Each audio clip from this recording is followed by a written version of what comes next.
dos temas que creo que tiene que trabajar de manera intensa y lógicamente con el Banco Central ya el tipo de cambio y la inflación, ¿no?, de manera conjunta. Es decir, ¿tú crees que no hay que tener mayores preocupaciones ni que se tiene que encender una señal de alerta, ¿no? Yo creo que no, porque el currículum y el expertise indica que va a seguir por el camino que indican los tratados económicos. Yo creo que como todo economista va a tratar de que el déficit fiscal no sea mayor del 2%, porque eso es lo que buscamos los economistas que estamos cerca de los tratados económicos, y va a tratar de continuar, ¿no?, con una determinada ruta que no es necesariamente la de su antecesor, sino yo creo que pronto nos dirá cuál es la ruta que va a seguir. Pero lo que me gusta es que es del Ministerio de Economía, que ha sido formado en el Banco Central y que su currículum vitae es el adecuado. Por lo tanto, yo sospecho que el tipo de cambio regresará a sus niveles normales, que la incertidumbre económica puede bajar y hay que escucharlo.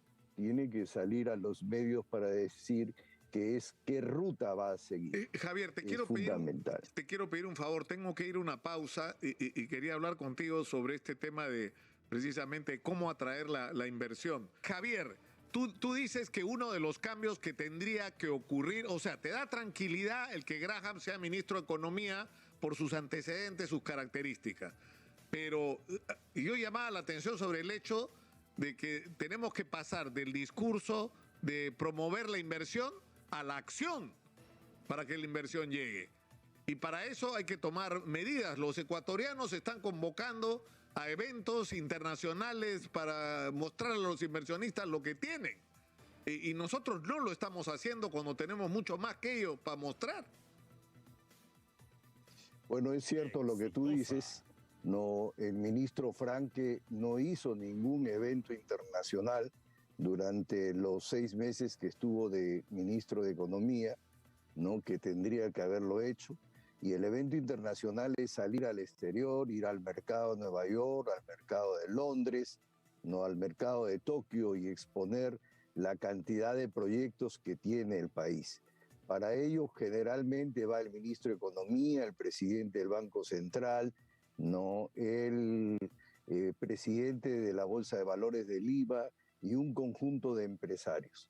Eso es fundamental que se pudiera hacer, ¿no? Lógicamente también palabras a veces del presidente de la República desde el lugar donde estén, ¿no?, y de esa manera vender al país. Pensar en un nivel de inversión del 0%, como lo dice el Banco Central, no lo digo yo, es terrible, terrible, porque significaría de que no va a ingresar ningún recurso durante el presente año y eso determinaría, ¿no?, de que el nivel de generación de empleo se reduciría. Este es un país que necesita tener niveles entre el 8 y 7% del PBI en inversión extranjera directa, y 0 es la verdad que la muerte. Por lo tanto, yo creo que el señor Graham pronto dirá qué va a hacer en ese tema, ¿no?, para vender al país, ¿no?, y saldrá, yo creo que a los medios a decir cuál va a ser su ruta, qué es lo que va a hacer. Pero repito, 2 son sus temas fundamentales: 1, crecimiento, y 2, inversión. Los demás temas que se los deje al Banco Central. Con esos 2 temas creo que estamos sumamente tranquilos y yo creo que la incertidumbre se bajaría fundamentalmente. Exitosa. Claro, porque, es decir, yo creo que no hay que equivocarnos y el propio presidente del gobierno no se puede equivocar con que los niveles de ingreso se han recuperado a los estándares que teníamos en noviembre del 2019, es decir, a la prepandemia.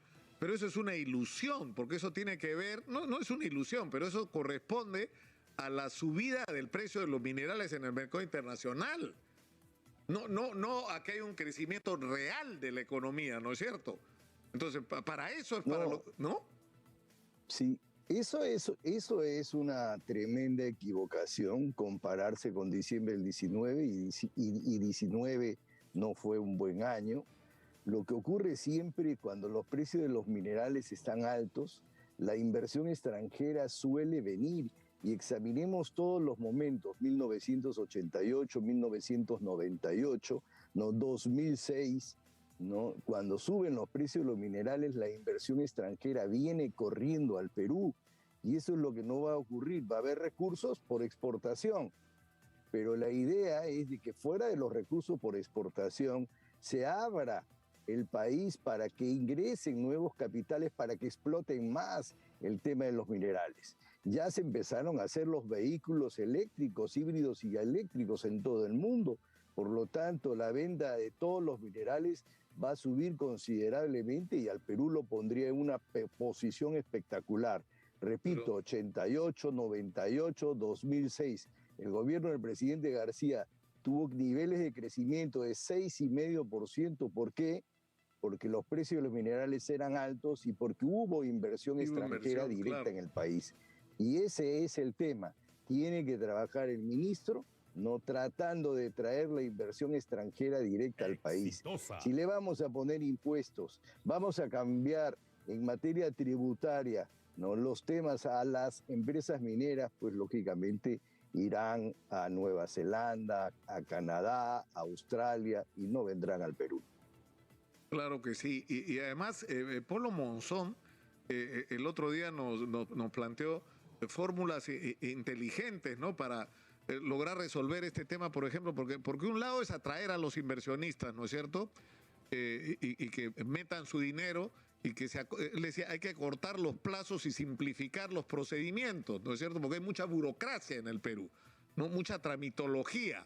Y tú puedes trabajar con cartas de compromiso respaldadas por cartas fianza, por fideicomisos. Es decir, tú te comprometes a hacer determinadas cosas, ¿no es cierto? Y si no cumples, el Estado tiene la garantía de que hay un dinero depositado en un fideicomiso del que te cobra si es que hay incumplimiento.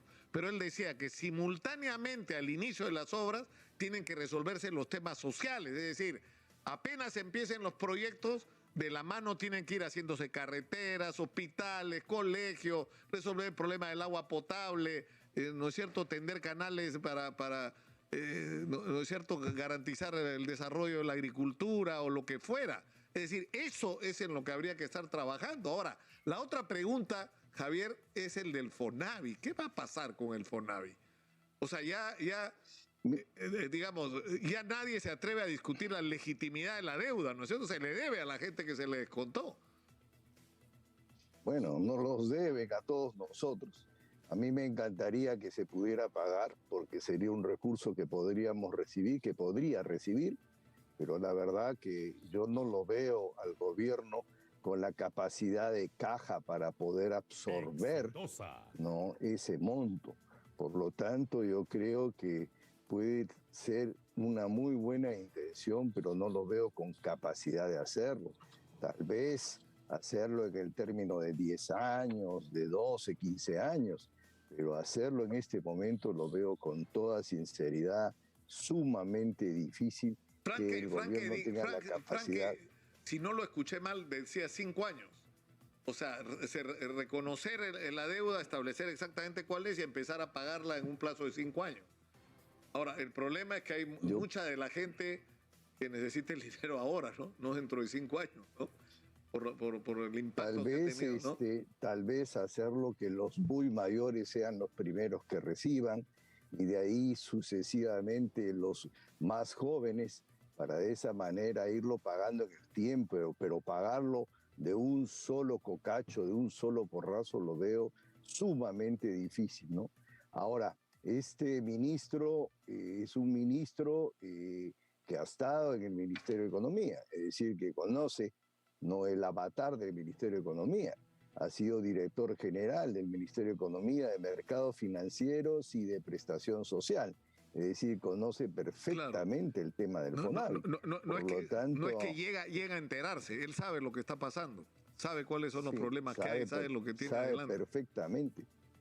Javier, lo que requerimos es escucharlo, para ver cuál va a ser la ruta que va a seguir. Pero repito, dos son sus instancias, crecimiento e inversión, creo que son las fundamentales en este momento. Muchas gracias a Javier Zúñiga, economista, por atendernos, como siempre. Muy gentil.